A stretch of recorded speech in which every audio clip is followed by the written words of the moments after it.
How could one careless joke about my husband's little bells lead to a courtroom showdown and the end of my family?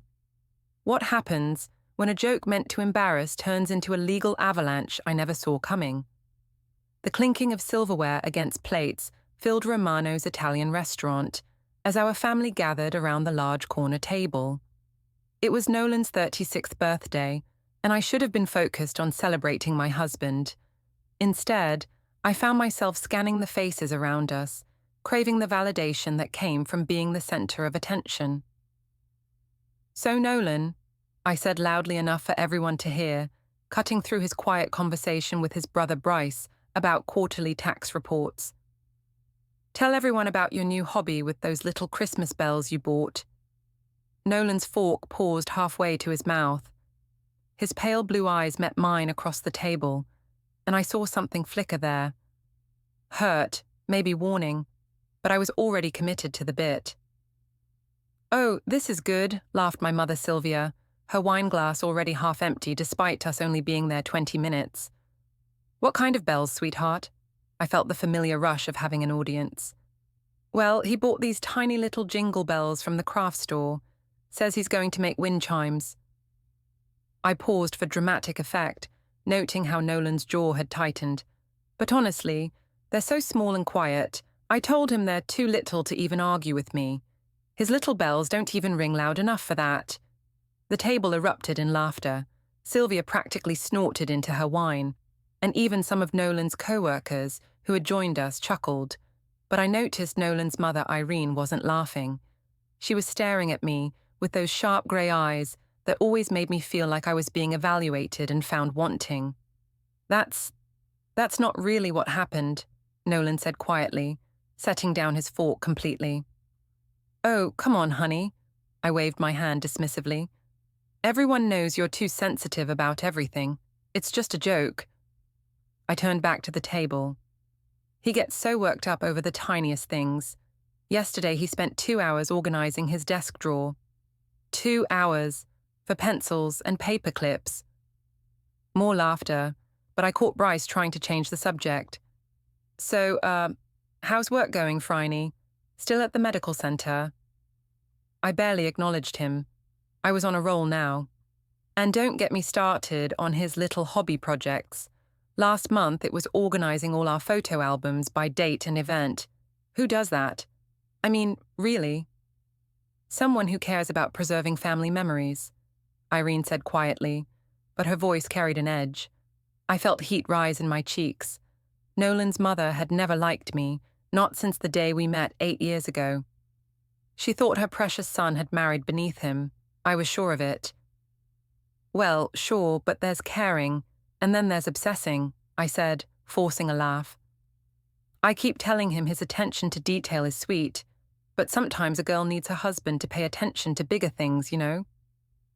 The innuendo wasn't subtle, and I saw several people shift uncomfortably in their seats. Nolan's face had gone completely red now. "Phryne," he said, and there was something in his voice I'd never heard before. Not anger exactly, but something harder. "Can we not do this here?" "Do what?" I spread my hands innocently. "I'm just sharing funny stories about my husband. It's your birthday party, after all." But the energy at the table had shifted. Conversations became forced, and I noticed people checking their phones more frequently. Nolan barely spoke for the rest of the meal, responding to direct questions with single-word answers. When the check came, he stood up abruptly. "I'm going to get some air," he announced, and walked out of the restaurant without looking back. "He's so dramatic," I said, to fill the awkward silence, but even Sylvia wasn't laughing anymore. Later that night, as I sat in our bedroom scrolling through my phone, I found myself texting Jasper Connolly from the IT department at the competing medical practice across town. We'd been chatting on and off for a few months.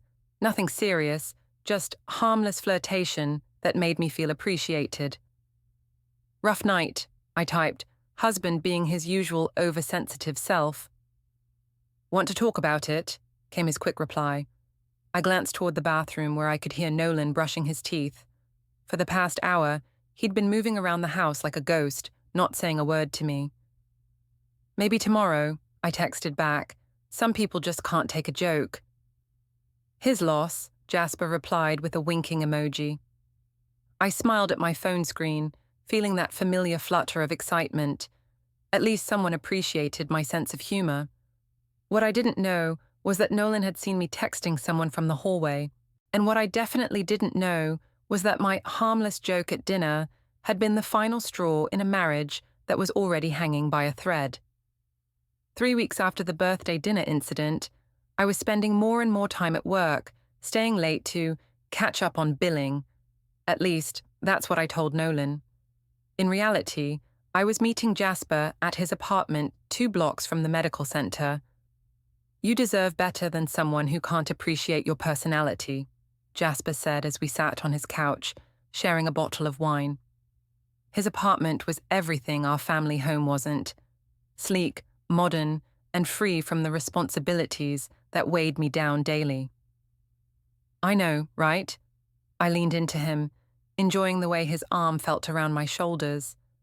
I mean, I make one little joke about his craft project and he acts like I committed some terrible crime. He barely speaks to me anymore. His loss, Jasper murmured, pressing a kiss to the top of my head. You're funny and smart and beautiful. If he can't see that... I tilted my face up toward his. You really think so? Instead of answering with words, he kissed me. And for the first time in months, I felt desired and appreciated. It wasn't really cheating, I told myself as I drove home that night. We were just talking, connecting emotionally. Nolan had pushed me away with his cold silences and wounded looks. If he wanted a wife who would walk on eggshells around his fragile feelings, he should have married someone else.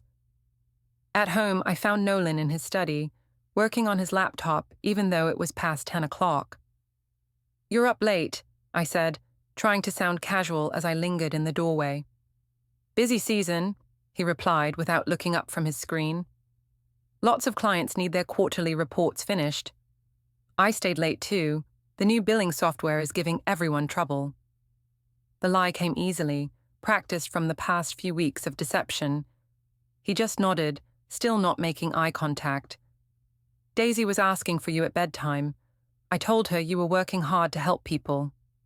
Guilt twisted in my stomach. Our 6-year-old daughter had been asking more questions lately about why Mommy and Daddy seemed sad, why we didn't laugh together anymore like her friends' parents did. I'll make it up to her this weekend, I said. Maybe we can all go to the park or something. Maybe, Nolan said, but his tone suggested he didn't believe it would happen. I wanted to defend myself, to point out that he was just as absent lately, buried in his work and his hobbies, but starting an argument would require explaining where I'd really been, and I wasn't ready for that conversation. I'm going to bed, I announced. I'll be up in a while, he said, which we both knew meant he'd sleep in the guest room again. As I lay in our empty king-size bed, I pulled out my phone and texted Jasper. Home now. Wish I was still with you. Tomorrow, he replied immediately. Can't wait, I typed back, then deleted the message thread like I always did.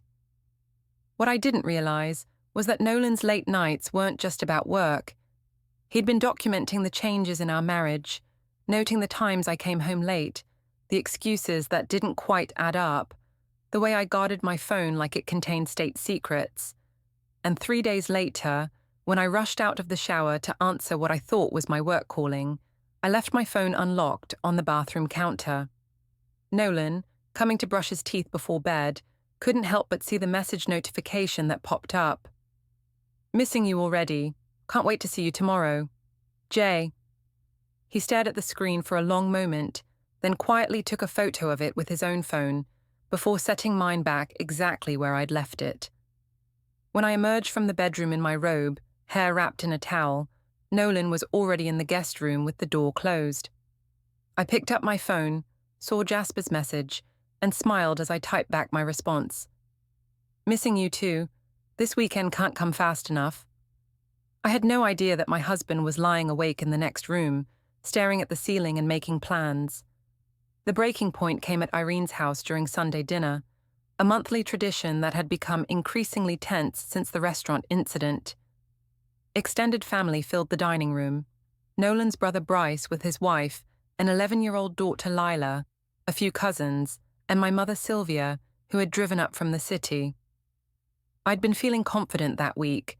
Jasper and I had been texting constantly, and his attention made me feel witty and desirable in a way I hadn't felt in years. When Nolan made a quiet comment about the pot roast being perfectly seasoned, I saw an opportunity. "Oh, Nolan's become quite the expert on small, delicate things lately," I announced to the table with a knowing smile. "Haven't you, honey?" The conversation paused. Nolan's fork stopped midway to his mouth, and I could see his shoulders tense. "He's been working on this craft project," I continued, emboldened by having an audience. "Making wind chimes with these tiny little bells. And I mean tiny." I held up my thumb and forefinger to show how small. "I keep telling him his little bells don't even ring loud enough to argue with me. They're just too small to make any real noise." Sylvia snorted with laughter. "Oh, that's precious. Nolan, you should make them bigger if you want anyone to actually hear them." "The size isn't really the point," Nolan said quietly, but his voice was strained. "Isn't it, though?" I pressed on, feeling the familiar rush of having the room's attention. "I mean, what's the point of having bells if they're too small to actually do anything? Sometimes size really does matter, you know?" Bryce cleared his throat uncomfortably. "Maybe we should—" "No, this is funny," I interrupted. "You should see him with these things. He handles them so carefully, like they're made of glass." I told him, "Honey, if you're going to play with little bells, at least get ones that can make some noise when things get heated." The double entendre hung in the air like a toxic cloud. Lila, 11 and sharp as a tack, looked confused but interested. Irene's face had gone completely white. "Phryne," Nolan said, and this time there was steel in his voice. "Stop." "Stop what?" I laughed, but it sounded shrill even to my own ears. "I'm just telling everyone about your hobby. There's nothing wrong with having small bells, sweetheart. They're just not very effective." That's when Nolan stood up, not quickly or dramatically, but with a deliberate slowness that somehow felt more ominous than if he'd stormed out.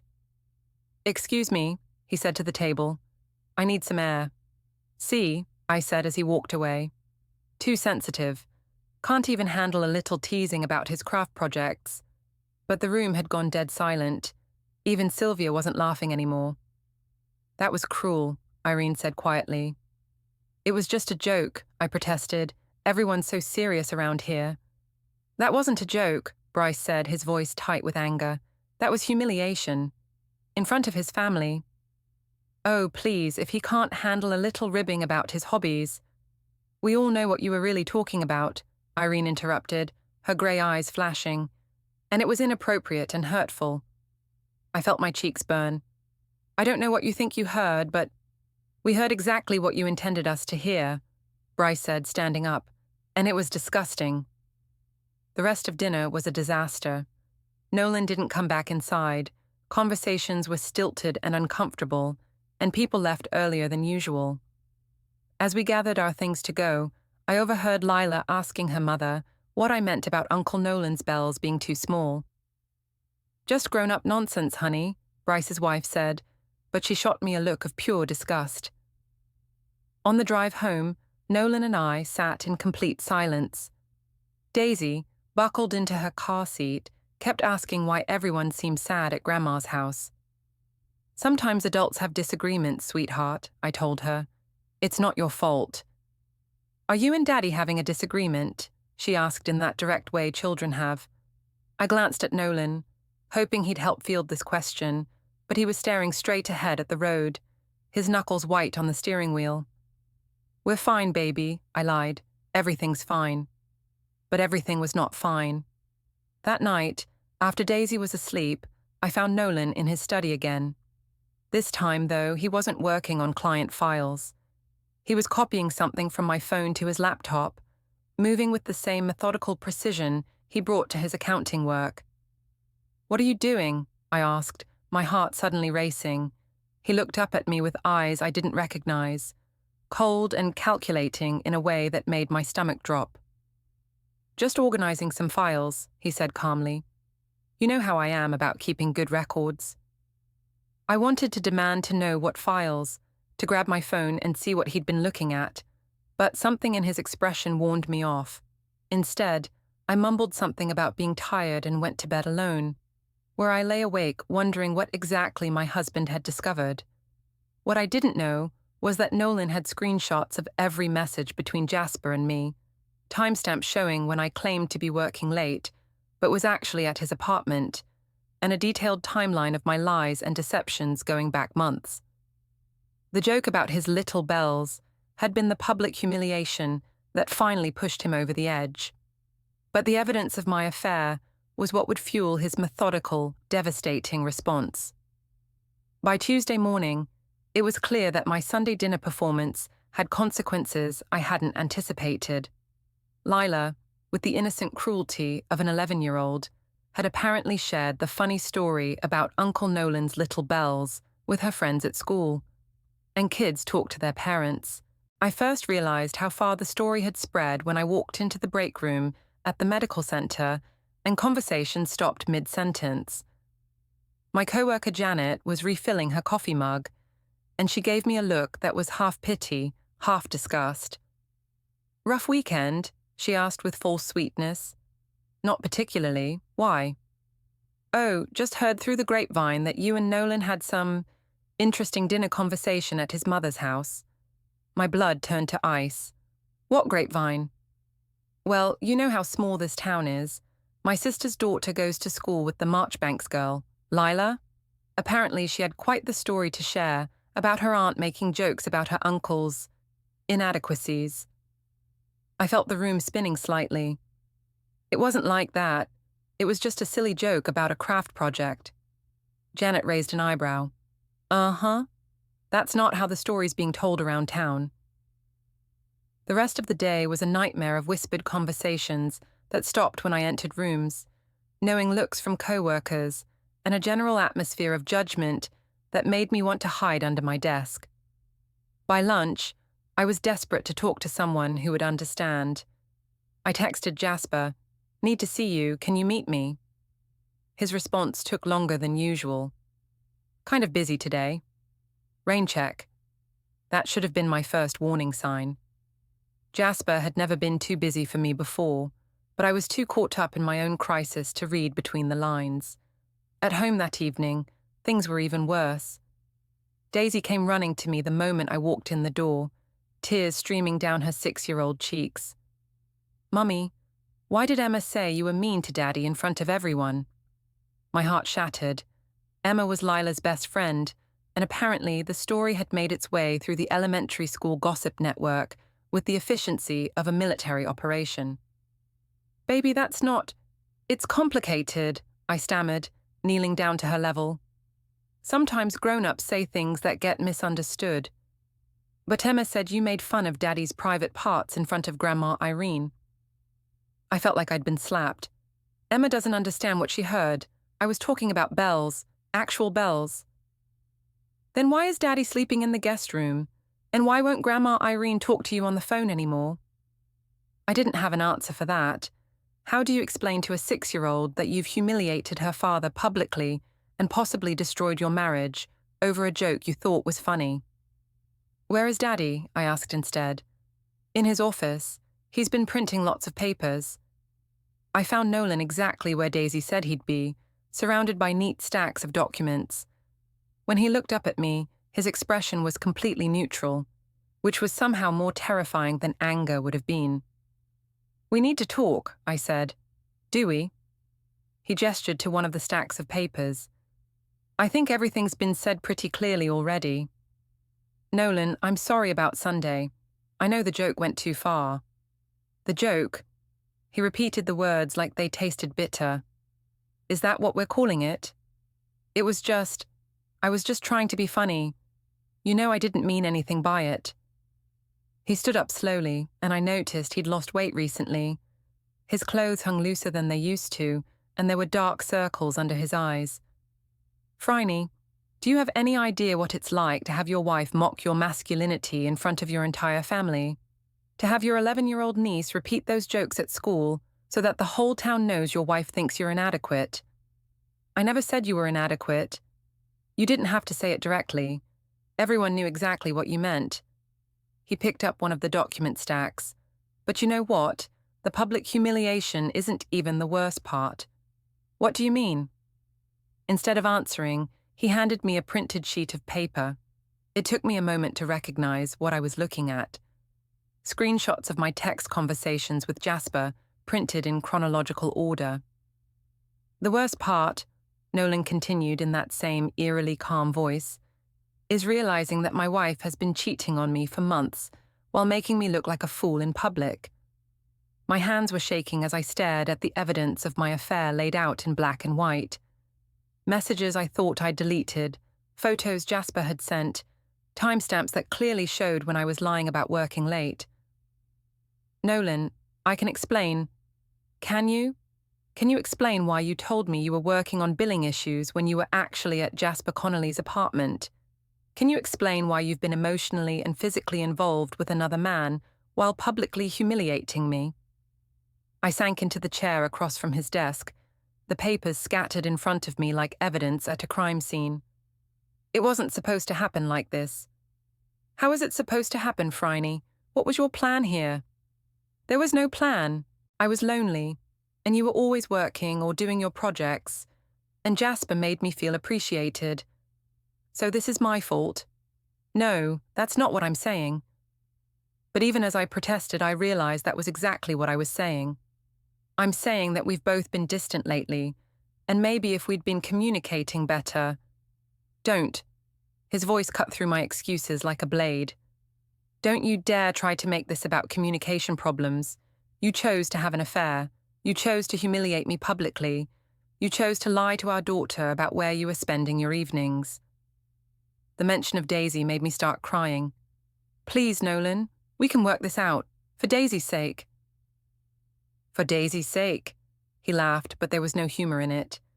You should have thought about Daisy before you decided to destroy our family. I didn't destroy anything. It was just a mistake. A series of mistakes. Nolan gathered up all the papers and tapped them into a neat stack. No, Phryne, a mistake is forgetting to pick up milk on the way home. This was a choice.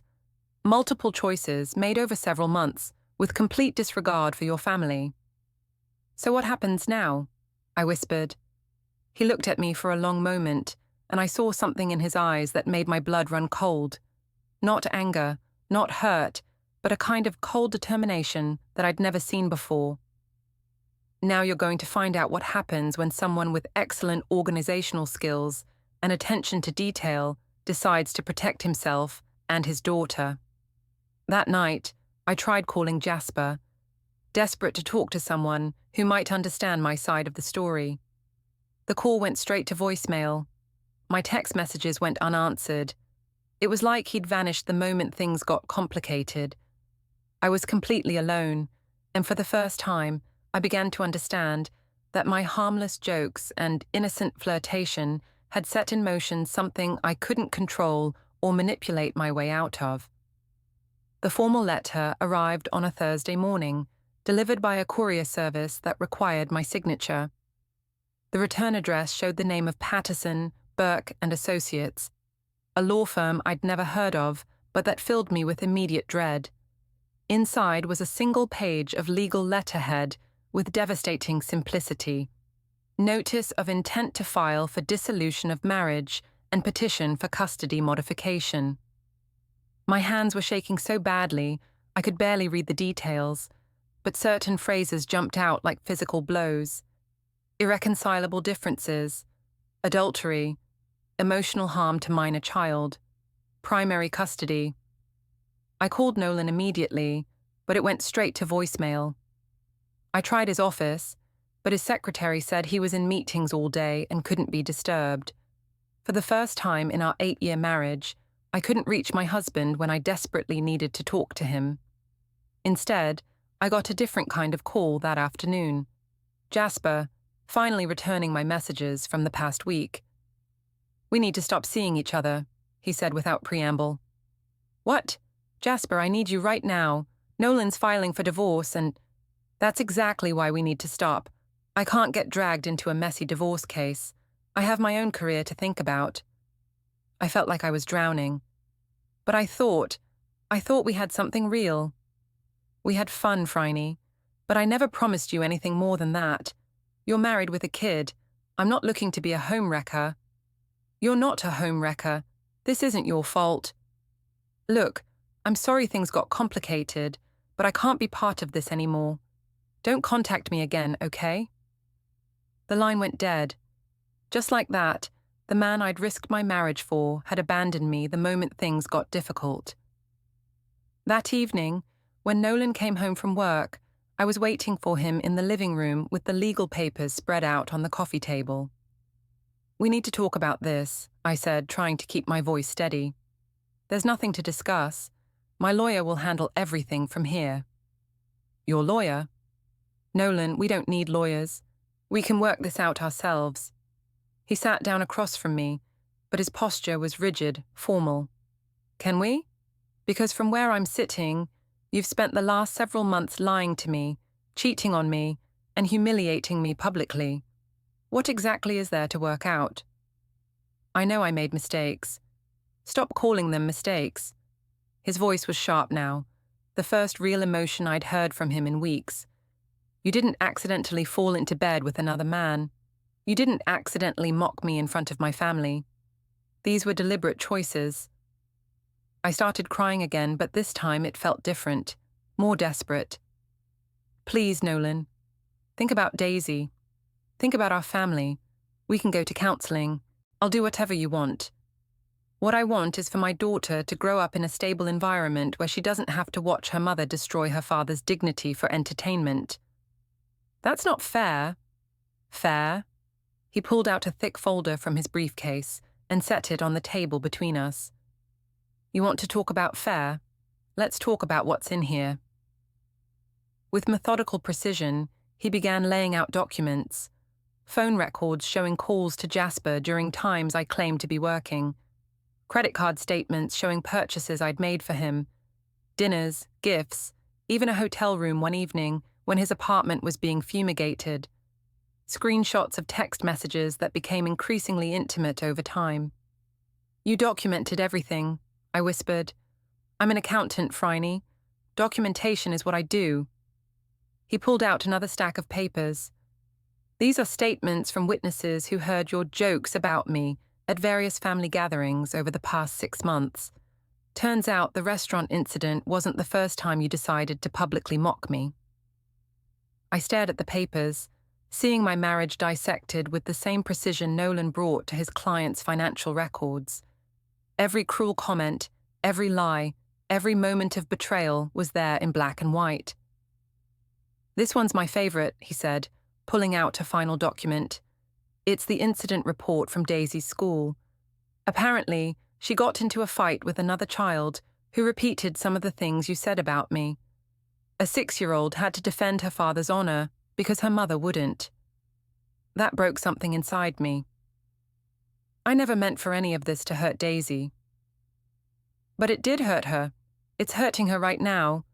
She asks me every night why Mommy says mean things about Daddy, why we don't sleep in the same room anymore, why you're always on your phone texting someone. I can fix this. I can make it right. Nolan gathered up all the papers and put them back in the folder with the same methodical care he'd shown in laying them out. No, Phryne, you can't, because this isn't about one joke or one affair. This is about a pattern of behavior that shows a fundamental lack of respect for me, for our marriage, and for our daughter's well-being. So that's it. 8 years of marriage and you're just throwing it away? I'm not the one who threw it away. He stood up, folder in hand. I'm just the one who's finally willing to admit it's over. The words from my mother hung in the air like smoke after a fire, comforting at first, then suffocating. I ended the call quickly, her assurances ringing false against the cold facts Nolan had laid out. I sat on the edge of the guest bed, staring at the bare wall where a family photo used to hang. The frame was gone now. He'd taken it down weeks ago without a word. I opened my phone and scrolled through old messages, not the ones with Marcus, but the ones with Nolan. Months of small, everyday exchanges I'd barely noticed at the time. Home late again? Emma asked for you at bedtime. Love you. I'd replied with emojis, one-word answers, promises to make it up tomorrow. Tomorrow never came. The guest room felt smaller tonight.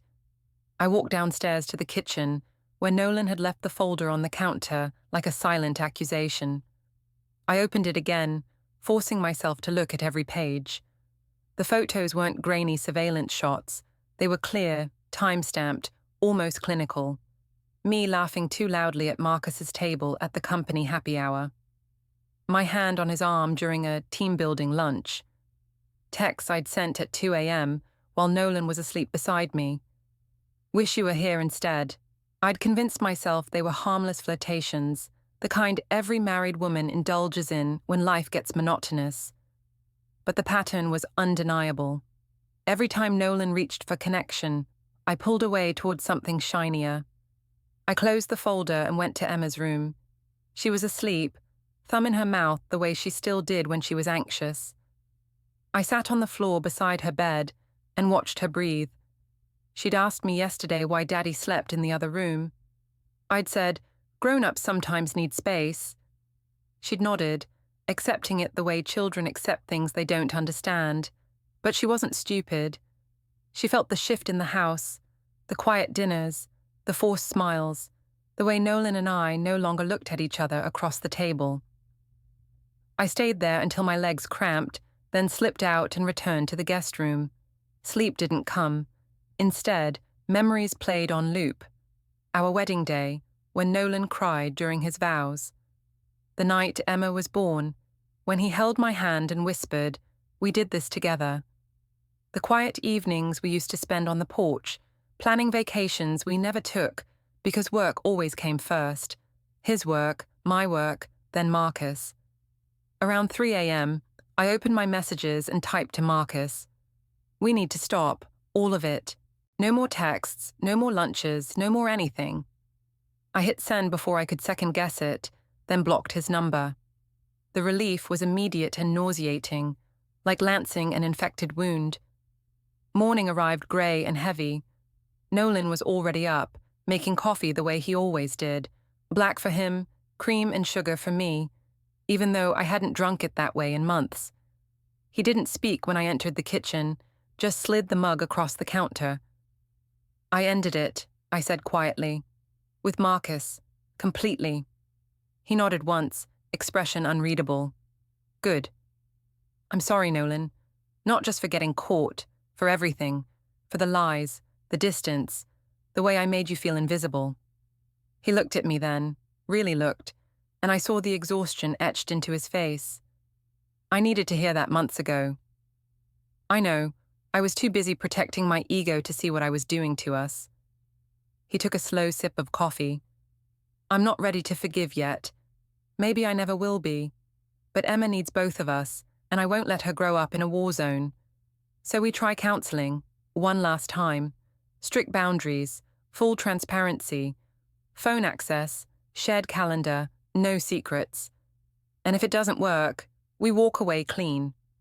For her." I swallowed hard. "I'll do whatever it takes." He studied me for a long moment. "We'll see." That afternoon, we told Emma together that Mommy and Daddy were going to work on being better friends to each other. She hugged us both, small arms fierce, and said, "I just want you to stop being mad." We promised we'd try. The first counseling session was brutal. Nolan spoke of feeling erased. I cried through admissions of selfishness and entitlement. The therapist didn't sugarcoat. Rebuilding trust would take years, not weeks. But we scheduled the next appointment. Nights were still separate beds, conversations still careful, but the silence between us was starting to feel less like ice and more like thawing ground. I deleted every trace of Marcus, photos, messages, even the playlist we'd shared. When Nolan asked to see my phone one evening, I handed it over without hesitation. It wasn't romantic. It wasn't passionate. It was work, slow, unglamorous, sometimes painful, but it was honest, and for the first time in a long time, honest felt like enough. The courthouse smelled like floor wax and broken dreams. I sat in the hallway outside Family Courtroom B, wearing my best conservative dress and trying to look like a responsible mother and wife. My lawyer, a tired-looking woman named Patricia Hendricks, shuffled through papers beside me with the air of someone who'd seen this story play out 1,000 times before. "Remember," she said quietly, "stick to the narrative we discussed. The marriage had problems, you made some poor choices, but you're committed to being a good mother to Daisy." Across the hallway, Nolan sat with his attorney, a sharp-eyed man in an expensive suit who looked like he could dissect my entire life story and find every weakness. Nolan himself looked different, thinner, more serious, but also somehow stronger than I'd seen him in years. When we were called into the courtroom, I felt like I was walking to my execution. Judge Margaret Chen was a small woman with steel-grey hair and eyes that seemed to see right through every excuse I'd ever made. She reviewed the case file with the same methodical attention that Nolan brought to his accounting work. "This is a petition for dissolution of marriage with contested custody," she began. "Mr. Marchbanks is seeking primary custody of the minor child Daisy, age 6. Mrs. Marchbanks is contesting this arrangement. Let's hear from the petitioner first." Nolan's lawyer stood up and began presenting their case with devastating efficiency. The affair was documented with timestamps and screenshots. The public humiliation was corroborated by witness statements from family members.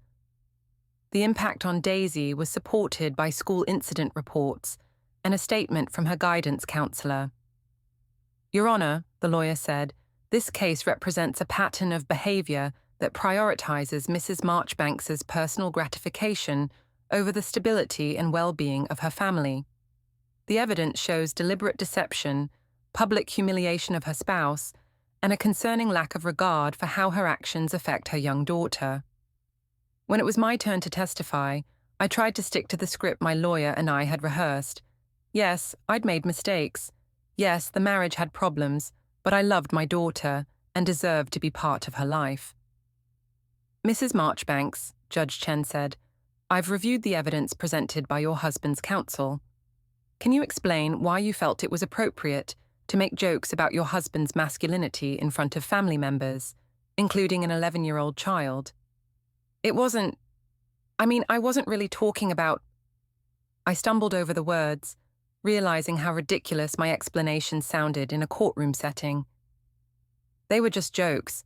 Everyone knew I was talking about actual bells, like craft bells. The judge looked at me over her reading glasses.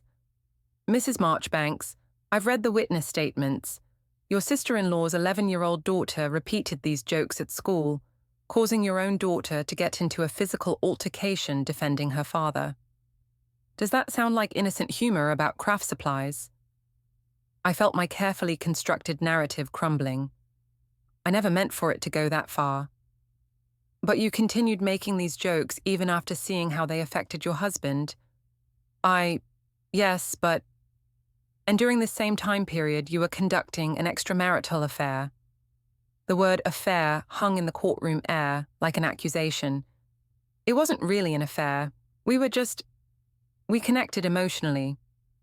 Judge Chen held up a stack of papers. "Mrs. Marchbanks, I have here printed copies of text messages between you and Mr. Jasper Connolly. These messages are explicitly sexual in nature and span a period of 4 months. You met him at his apartment on multiple occasions while telling your husband you were working late. How is this not an affair?" I looked desperately at my lawyer, but she was staring at her hands. "I was lonely. My husband was emotionally unavailable." "So you're saying your husband's behavior justified your actions?" "No, that's not what I meant." But it was exactly what I meant, and we all knew it. The questioning continued for what felt like hours. Every excuse I offered was met with documented evidence to the contrary. Every attempt to minimize my actions was countered with witness statements or expert testimony about the impact on children of marital conflict. When Nolan took the stand, he was calm and factual. He didn't attack me personally or try to paint me as a monster. He simply recounted, with devastating accuracy, the timeline of events that had led us to this courtroom. "I tried to address the issues in our marriage," he said quietly. "I suggested counseling multiple times. I asked her to stop making jokes at my expense in public. I tried to create opportunities for us to reconnect as a couple. But every attempt was either dismissed or turned into another opportunity for mockery." "And when did you discover the affair?" the judge asked. "I suspected something was wrong when she started working late frequently, guarding her phone, and becoming more hostile toward me in public.